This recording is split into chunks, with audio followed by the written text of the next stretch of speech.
I'm trying to do the dual Instagram and Facebook Live at the same time. Wish me luck. Happy Monday, everyone. Just thought I would do a quick morning tea update whilst I am waiting for my computer to load, which isn't super helpful. But anyway, so yeah, I don't know if particularly locally in Perth, we're experiencing quite an interesting winter season. There's a lot of people who are quite unwell. My partner last week was unwell.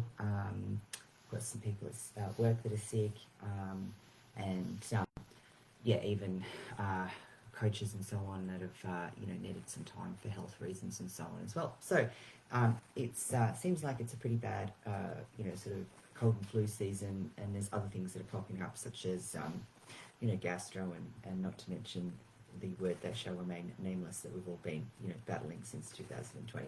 Anyway, point being is that even like when I went to my coffee shop today, the owner was there, which I haven't seen for a while because he said he's covering all the shifts this week because all of his staff are sick. I was supposed to have a technician come out this morning, and they've called in sick. Some other appointments have also cancelled as well. So it seems like, people are getting sort of struck down left, right and centre. There's extra controls being put on in my workplace as well. And so I think we're all feeling the pinch. And I think today I was kind of reminded that, it's one thing when we're unwell, right, which is totally inconvenient, it's unpleasant, and, happens occasionally. But, I forget how interdependent we all are, and this is why I guess, there was so much of a fuss made around the whole word that shall remain nameless.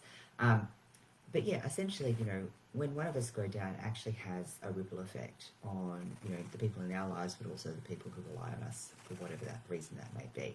And when many of us go down, then things almost seem to grind to a halt. So I guess, we have an obligation, to not only look after our own health and well-being, but it's actually the right thing to do in terms of looking out for everyone else's health as well.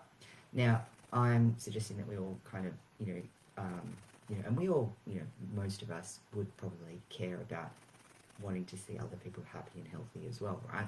And there's only so much we can do in our control. Now, I am by no means advocating questionable practices such as mandates and policies and practices that have been introduced by government and workplaces. Some of those are necessary, some of them controversial. Not going to go into that. But I was reminded that I actually have my most popular resource that I don't often advertise, but for some reason still seems to get a lot of downloads and so on. And I don't actively promote it, but it's actually a complete or an ultimate immunity support pack guide. Now, it's really just looking at things that you can do in terms of your diet to kind of optimize boosting your immune system, and it includes like 24 easy recipes. You don't have to necessarily eat them just when you're unwell, or to try and boost your immune system. Sort of complete meals and things like that, or even smoothie options as well in some instances. And the guide also goes through, kind of the two different levels of immune system and how best that you can protect that. And it also talks about some of the micronutrients that you want to make sure that you're getting enough through whole foods, or if not, potentially consider through supplementation. So if that sounds of interest to you, then yeah, make sure you comment support in the comments below, and we'll get you hooked up with that free resource. And yeah, so I guess with that, I hope you have a happy and healthy week. And don't forget to sign up to the webinar as well that I'm doing on Wednesday night at 6 p.m. Australian Western Time. And that is on a separate subject, which is creating sustainable body transformation. So yeah, have a great week and speak to you soon.